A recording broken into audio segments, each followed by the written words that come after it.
So ayan, good day mga ka-fudge. It's raining day. So ito may bagong patch na, bagong update ni DI sa client update.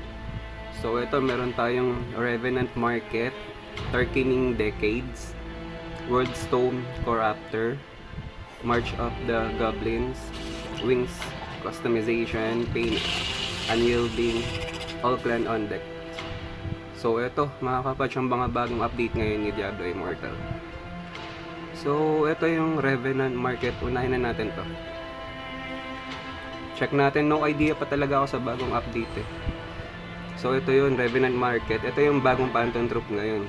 So, parang pinagsama-sama nila lahat ng mga Phantom Troop, Phantom Cosmetics ng past. So, ito kung makikita nyo ito. Yun. Mga past na to eh, na cosmetics eh. So, tara explore natin. Ayun nga, sabi na nga ba. Ayun, kung makikita nyo, ito lang yung parang bago. Itong Terror's Bane. And then, meron tayong Temptation End. Pass na rin yan. Then, Reigning Harmony. Born Ablaze. Sa mga pass ko. So, dati nagustuhan ko itong Born Ablaze. So, bago natin makuha yan, ito ang daming parang mga points token dito. Ito. Cosmetic set token, ultimate token, portal token, obols. Then syempre yung internal orbs. Dito talaga manggagaling lahat yan eh. Syempre pag orbs talagang purchase yan. And then parang nawala yung spin, yung pinaka-draw natin na free. 'Di ba? Parang wala yung draw 1. Kapag nag-draw 1 ka, if insufficient balance, would you like to draw with 110 orbs? So, syempre, magpa-purchase ka ulit ng orbs. Ganon din dito. So, pwede ka naman makapili kung anong set ang gusto mo. Kung itong mga pass na to, check nga natin yung iba pa. Explore pa natin. Itong exchange. Ito, parang ngayon ko lang nakita to. Revenant Market Token Exchange. So, ito nga, mag-iipon ka. Katulad nito, 10 na ito. 10 na cosmetic set token. So, pag naipon mo yan, makukuha mo to. Itong cosmetic na to. View natin. Ayan, yung Temptation End. Ito yung makukuha mo, mga kapudge. And then, ito naman is ito. Ultimate token. Ganun naman din dito. Same as ng mga kung nakikita nyo itong violet na to, cosmetic set token. Yan yung, pag nakaipon kayo ng 10 pieces nyan, mabibili nyo itong cosmetic pass. 'Di ba? Pero, napakahirap din yan kasi syempre purchase yan mga kapudge or bang labanan dito. And then ito, legendary crest. Iba-iba. So, ang parang nawala yung draw, mga kapudge. Wala, dati kasi may, may free draw eh. Ngayon, wala na ako nakikita ng free draw. Diba? Ito yung bago ngayon. Itong Terror's Bane. Ito, medyo maganda rin talaga to. Medyo Diablo Immortal talaga ang skin niya. So ito, kapag nag-draw ka dito, pwede kang makakuha nito, ultimate token. Kumbaga, draw ka ng draw, gamit yung orbs para makuha mo to. Ito, may mga points, then may random treasure chest, may legendary, may Telluric. So yun nga mga kapudge, medyo nagbago talaga yung nila, yung mechanism nila pagdating sa Phantom Cosmetics. So ayan, kung gusto niyo mag-purchase, ito lang gagawin niyo, syempre, draw 1. Gamit pa rin is yung orbs kasi wala pa naman tayong makukuhang ultimate token eh. And yung obol yan, portal token, then yung cosmetic set. So finish na tayo dito.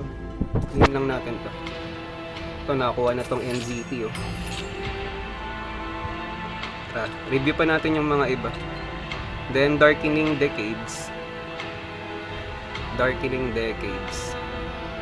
Worldstone Corruptor. Eto, once na ano, plain lang naman to mga kapatch, once na nilalaro nyo yan, mga complete Worldstone, mga ganyan-ganyan. Claim nyo lang yan. Then, etong Avarice March. Avarice March, encounter goblin. Defeating the rewards is good. Equipment material. Grabe. Sa mga gems din to. So, may re-review ba tayo dito? Wala na. Immortal Kings na-claim ko na. Then, punta na tayo dito sa Worldstone Corruptor. Eto, Worldstone Corruptor. Bale has come to wreak destruction, defeat him, and complete task to earn reward. So, puntahan nyo lang to. Mag-go kayo, ina-navigate kayo nito once na nag-go kayo dyan. Eto rin. Weekly chess 0 out of 6. Navigate nyo lang yan, diretso kayo doon. Wings customization. Eto, noon pa naman talaga to. Tinipi tayo dito sa ano, sa West March.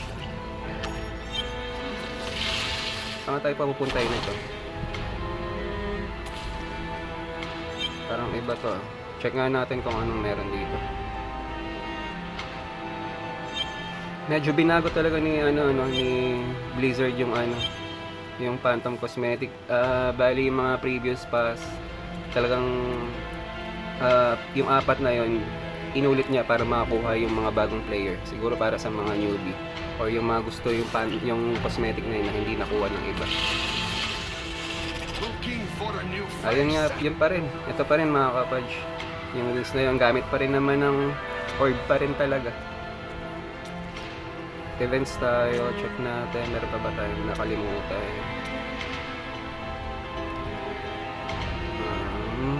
Paint and Yell Beam. Ito, claim nyo lang naman to mga kapatch. Once nilalaro nyo, hindi mo mapapansin. Nakiklaim nyo na pala yan. Nagagawa nyo na pala. Basta gawin nyo lang yung everyday, weekly, dungeon, farm. Ayan. Makuha nyo yan. So, ayun nga. Yun lang mga kapatch, yung Revenant Market. Ito yung 4 cosmetics na makukuha natin, 30 days draw pa. Syempre, 1 buwan talaga yan. So yan, nakakalungkot lang, wala tayong free draw. Yun lang ang masakit ngayon.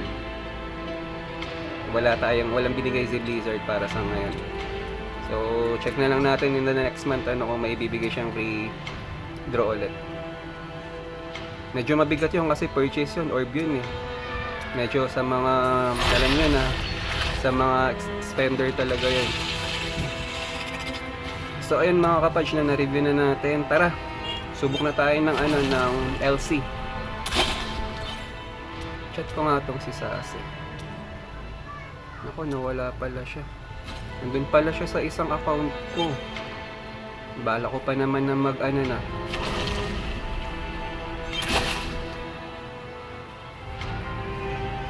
So, siguro ibahin na lang natin yung LC natin kasi may gustong sumama sa atin para daw masama siya sa vlog. So, ayan, dito na natin tinatapos yung bagong update ni Blizzard. So, hope you enjoy the bagong, ayan, eto, Darkening Decades. So, ayun, mga kapatch, huwag kalimutan mag-like, share, and subscribe sa natin channel, Kapatch TV. Thank you and goodbye!